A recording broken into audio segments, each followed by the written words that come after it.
All right.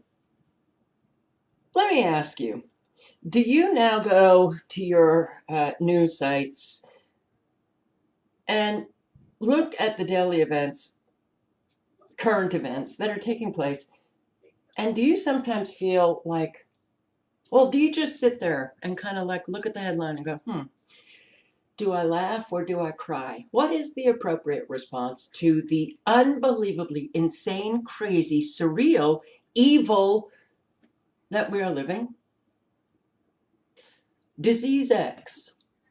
World Health Organization issues global alert for potential pandemic. Now, we know an awful lot of the propaganda that we receive is to induce fear. And why do they use that kind of propaganda? Because it works. Because when you are ignorant about what is taking place, you come across these headlines and you believe them. But I have to say, I'm going to be reading a little bit of the history of the United States experimentation. You know, their biowarfare, their experimentation on unconsenting people around the world, not just Americans. Yes, we are the evil empire. We've got to acknowledge that we are the evil empire that we have been so trained to fear for decades and decades. Oh God, that has to be faced. You know, I don't sit here and think of ways that I could possibly offend some people by what I say.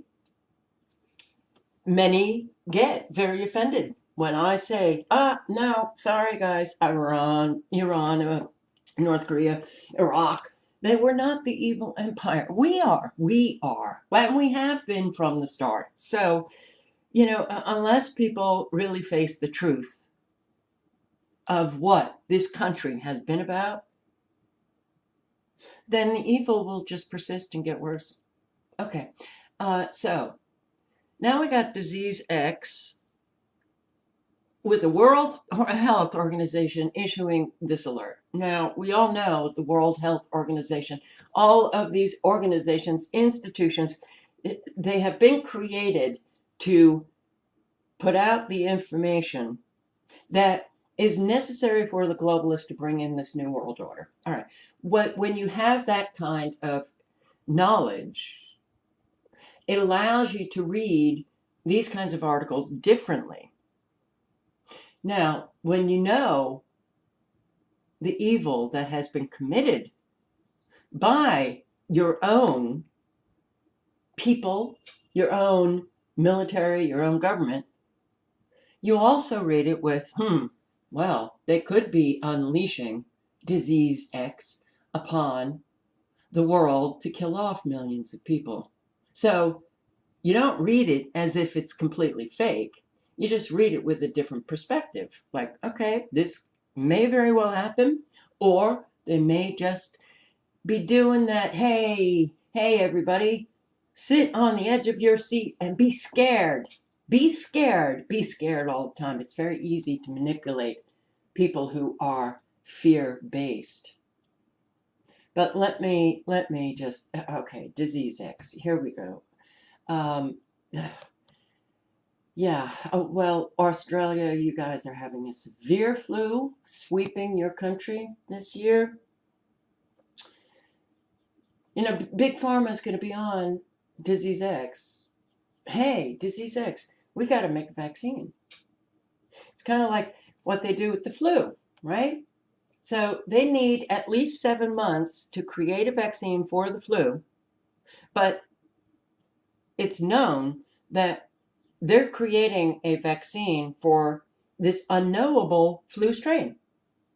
So people line up to get a vaccine, to get injected with dangerous poisons, live viruses, but it's known that that vaccine may not be the vaccine for the flu strain of that year. They'll line up to get a vaccine for disease X, knowing that Big Pharma has no idea what the disease is. The World Health Organization has a list of diseases which pose a serious outbreak threat: Ebola, Lassa fever, CCHF, hemorrhagic, I'm pronouncing that wrong, fever, the Nepal. Okay, I'm not doing this video over. Yes, no one is perfect, and I don't care that you hear my idiocy or whatever. But pronunciation lately, Jesus, I see something, an unfamiliar word, and it's like the letters just kind of like merge together. So, all right, let me just say this virus or disease: MERS, SARS, Zika. I like easy words. Okay. Now a high-level meeting of the world's best medical scientists has added another to the high-risk list. And this, it's not just Mother Nature. No, it's not at all Mother Nature.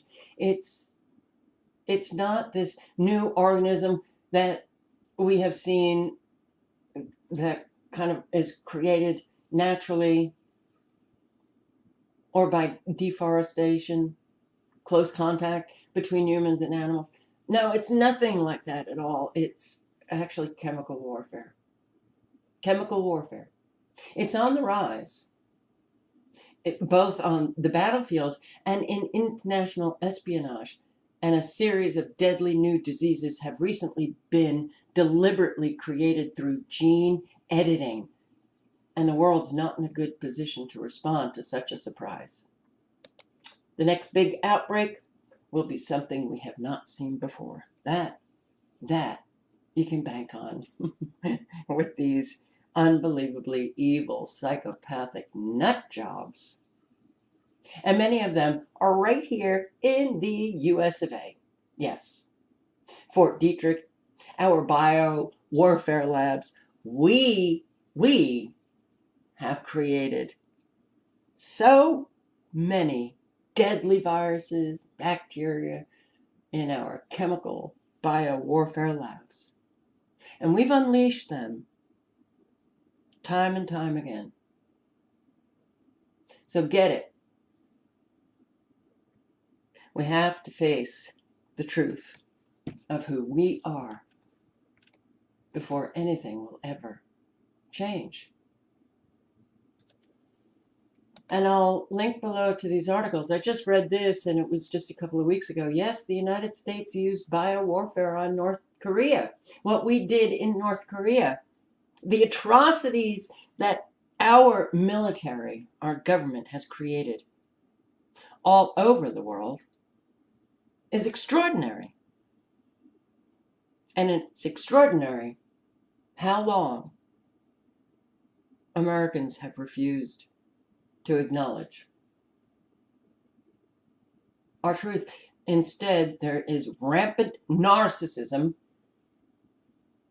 collective narcissism, in which a whole people point their finger and blame someone else, scapegoat someone else, so that we never have to blame ourselves and take responsibility. No, we're perfect. We are. We are morally superior to all people all over the world. We are. Hey, USA, USA, USA, number one. Hey, hey. And all evidence points to the opposite of that. But no, just like an individual narcissist, Americans on the whole exhibit the same behavior collectively. Nope, I won't ever accept that I am not perfect. Nope, it's someone else. I will project my evil onto someone else because I don't have the strength, I don't have the courage to face the truth. I have participated in the evil. I am a part of the evil empire. Yes, self-deluded believers in the goodness of the United States. Well, you can read all about what we did in North Korea, the chemical warfare. You could read this short article, The Most Evil U.S. Government Experiments on Humans. You could put in YouTube in the search bar, U.S. Secret Experimentation, and come up with countless videos on the most disturbing human experiments performed in the United States, the secret human experiments of the U.S. government and military, and the list is long. And not just Americans, Canadians, Guatemalans, oh, well, people all over the world. Here, a history of U.S. secret human experimentation.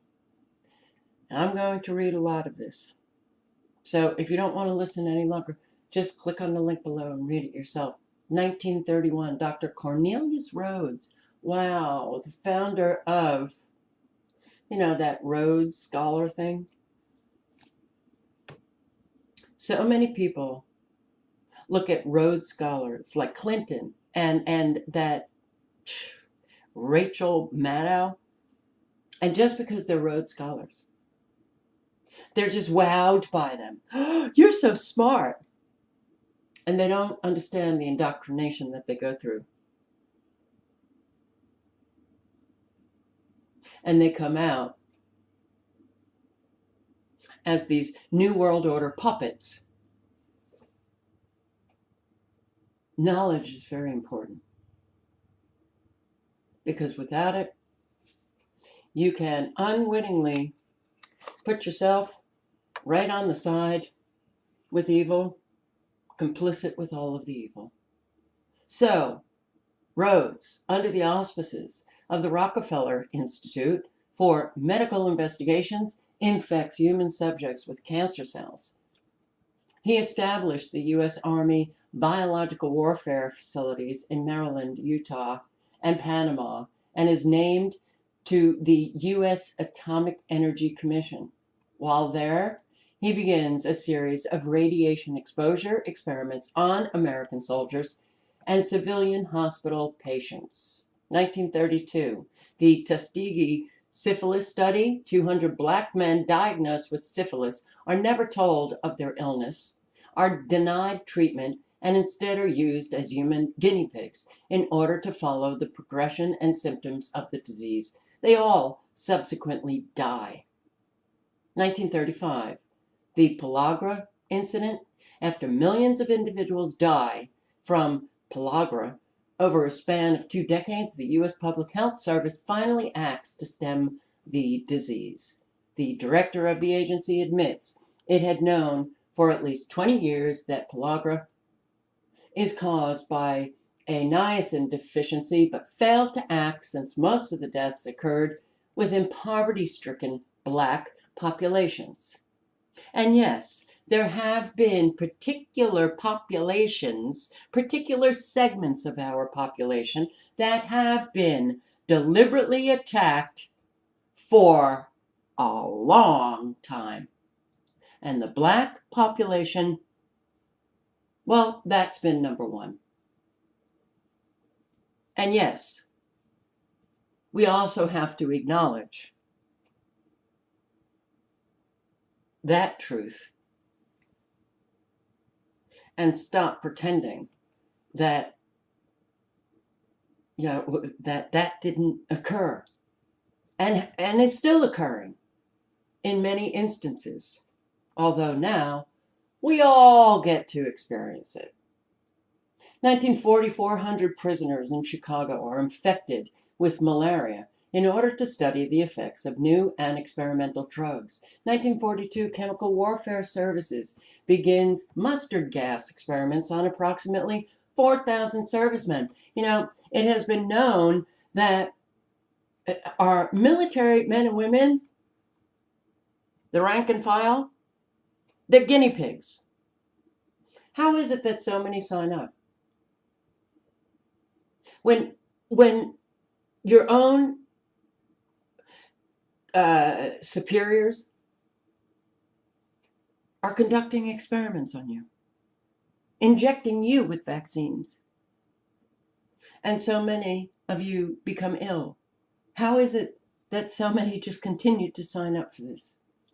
1943, in response to Japan's full-scale germ warfare program, the U.S. begins research on biological weapons at Fort Detrick, Maryland. 1945, Project Paperclip is initiated.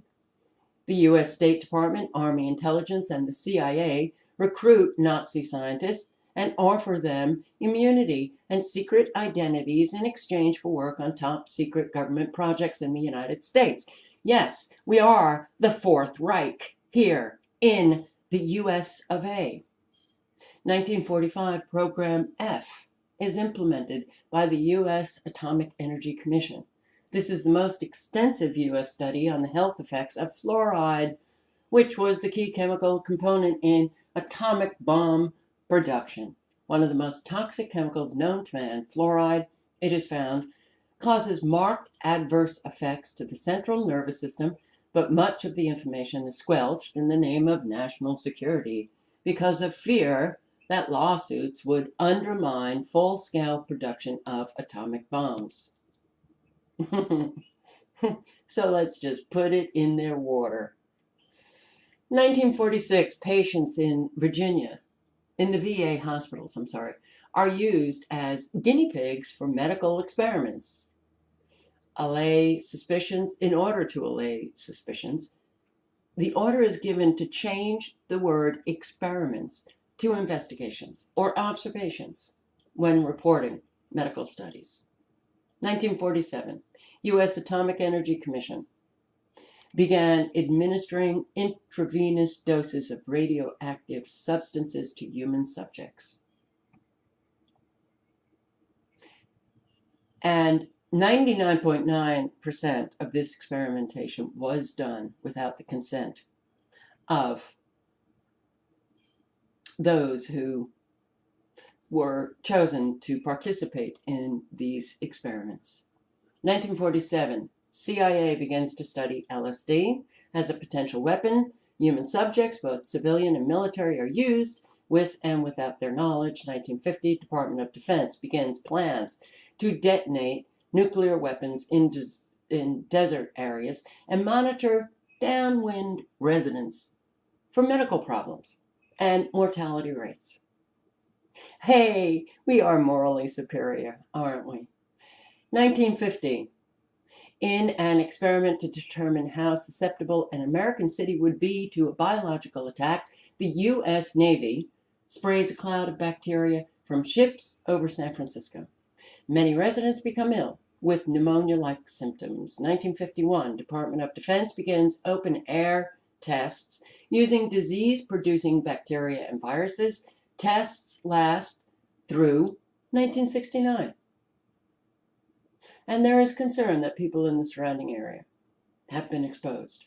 1953, U.S. military releases clouds of zinc cadmium sulfide gas over St. Louis, Minneapolis, Maryland, Virginia, in Leesburg and Winnipeg, Fort Wayne. They wanted to determine how efficiently they could disperse chemical agents. 1953, joint Army, Navy, CIA experiments are conducted in which tens of thousands of people in New York and San Francisco are exposed to the airborne germs.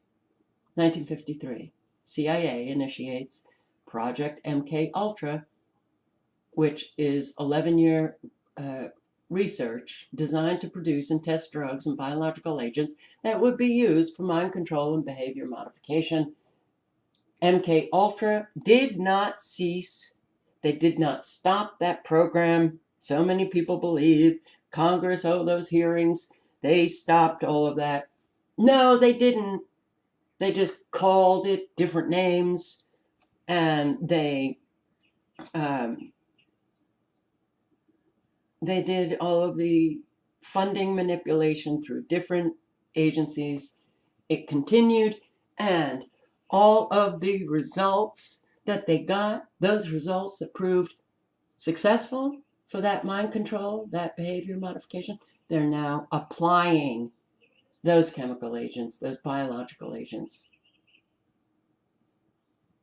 to not just Americans, but people around the world. 1955, the CIA, in an experiment to test its ability to infect human populations with biological agents, releases a bacteria withdrawn from the Army's biological warfare arsenal over Tampa Bay, Florida. 1956, U.S. military releases mosquitoes infected with yellow fever over Savannah, Georgia, and Avon Park, Florida. Army agents posing as public health officials test victims for effects. And guess what?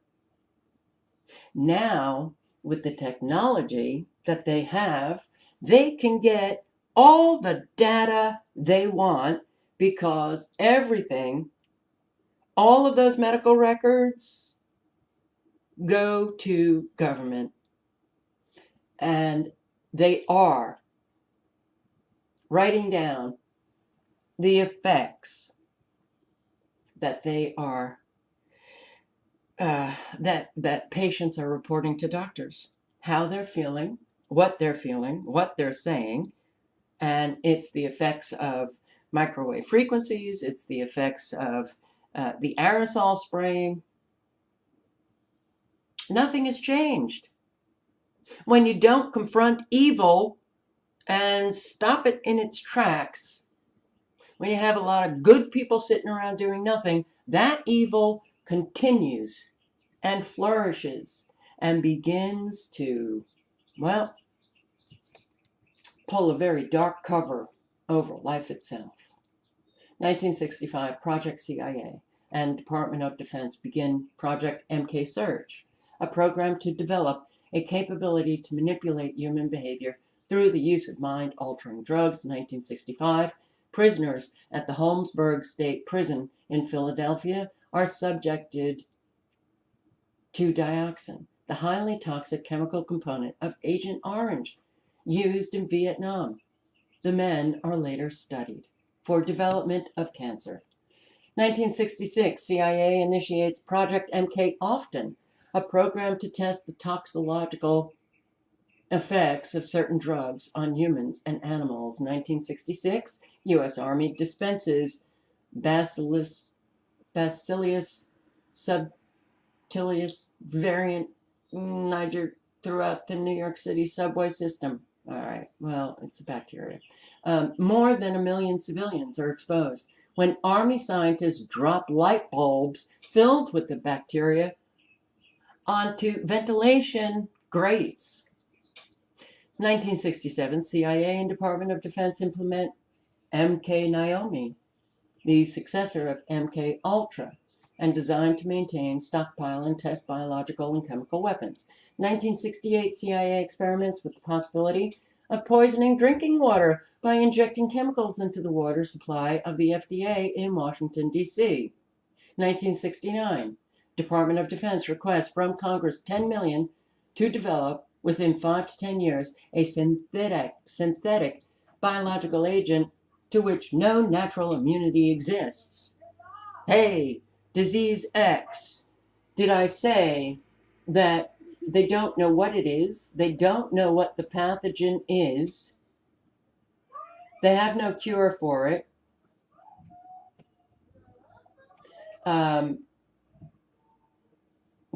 North Korea stands accused of using a nerve agent to kill the brother of their leader.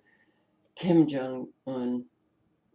Oh God, we're so sick in how we blame everybody else. Yes, this is the result of gene editing technology. What do you think? What do you think has been going on in our U.S. biological warfare labs? Oh, we killed children regularly.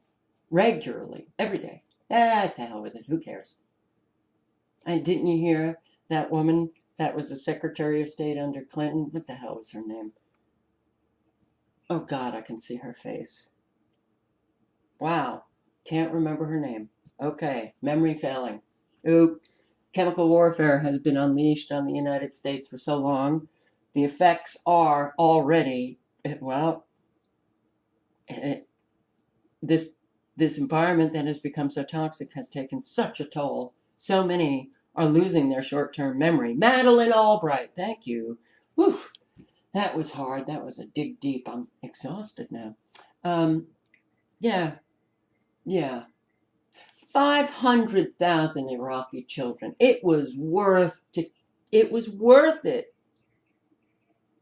It was worth killing them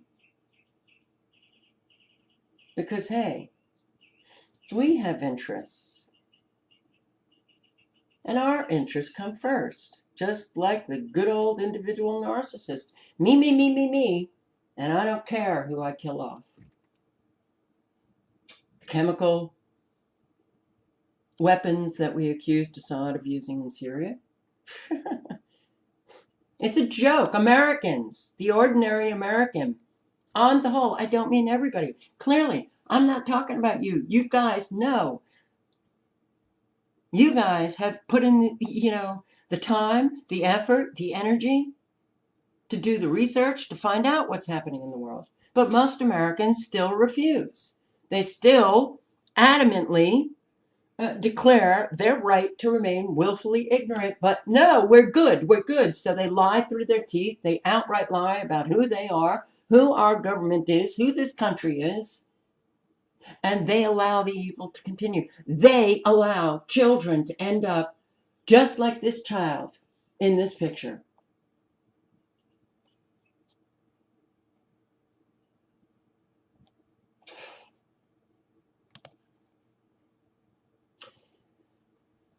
So, 1970 funding for the synthetic biological agent is obtained.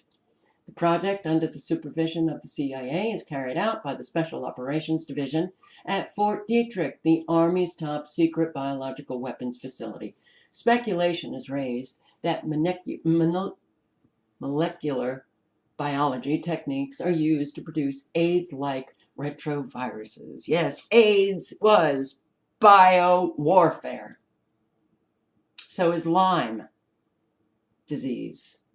1970, United States intensifies its development of ethnic weapons designed to selectively target and eliminate specific ethnic groups who are susceptible due to genetic differences and variations in DNA. 1975, the virus section of Fort Detrick Center for Biological Warfare Research is renamed the Frederick Cancer Research Facilities and placed under the supervision of the National Cancer Institute.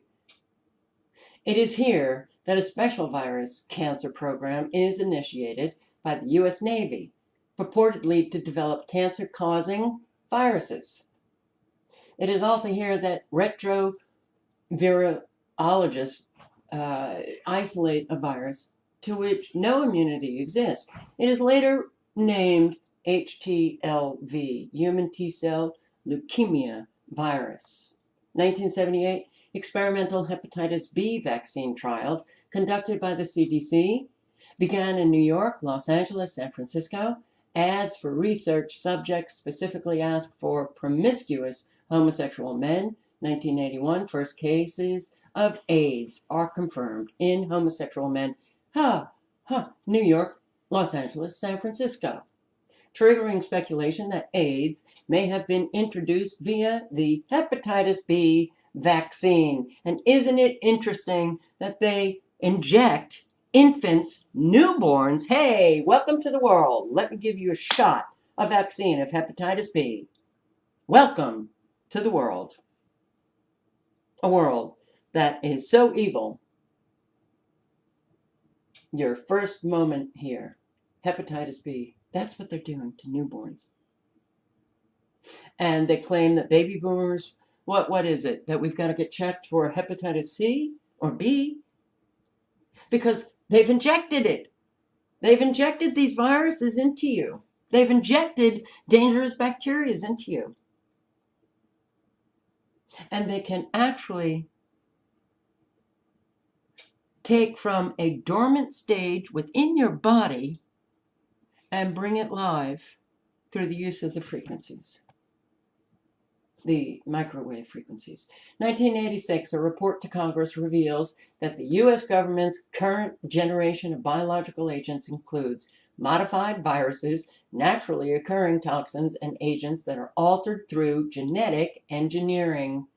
Oh, disease X, gene editing, to change immunological character and prevent treatment by all existing vaccines. 1987 Department of Defense admits that despite a treaty banning research and development of biological agents, it continues to operate research facilities at 127 facilities and universities around the nation.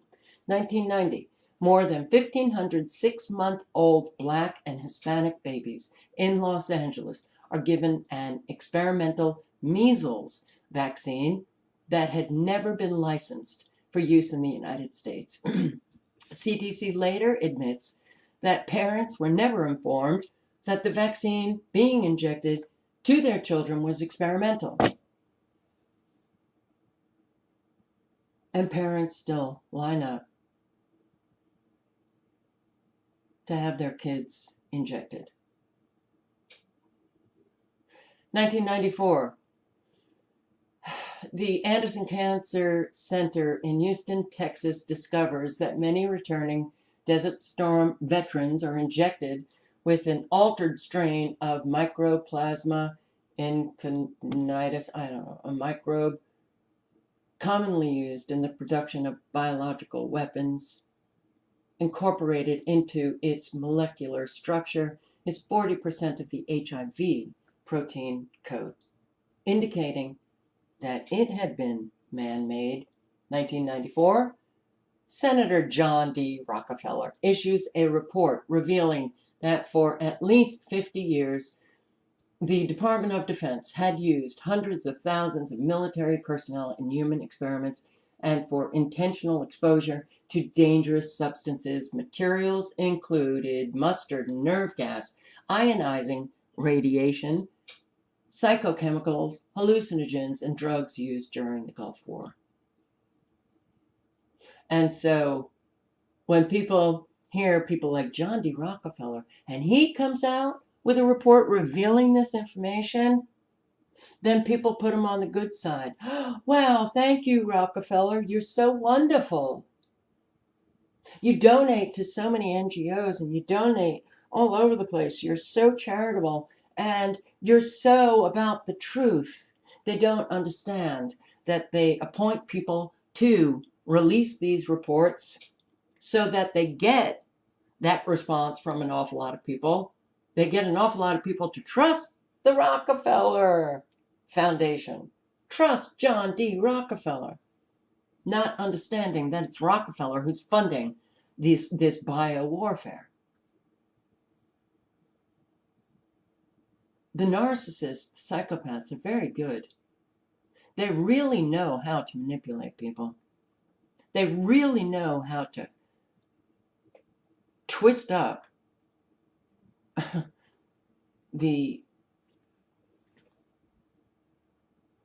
just all of their incredibly evil actions to make themselves look good.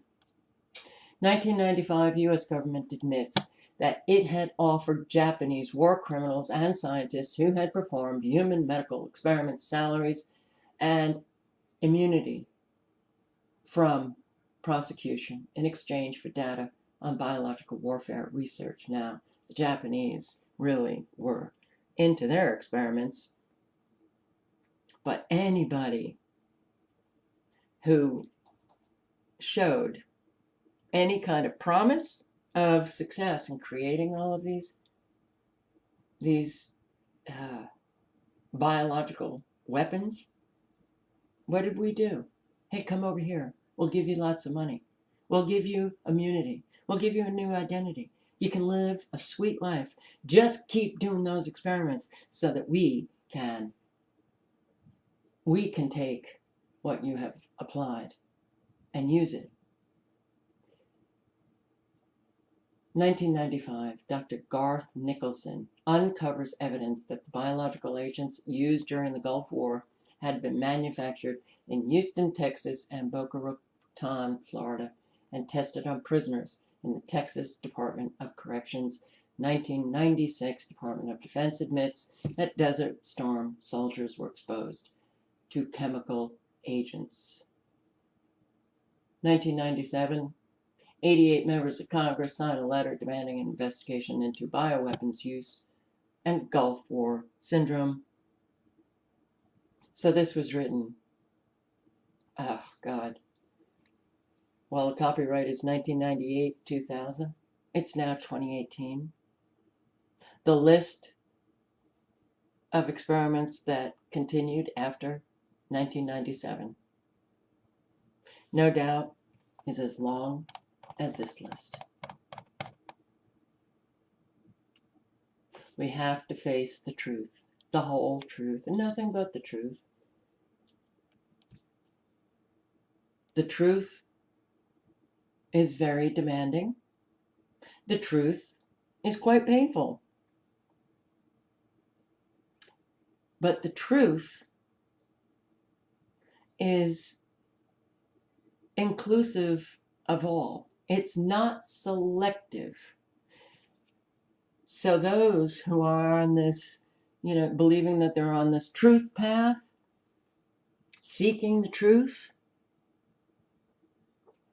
you've got to seek all of it, no matter how evil and dirty and hard it is to face. The truth about oneself, the truth about a people,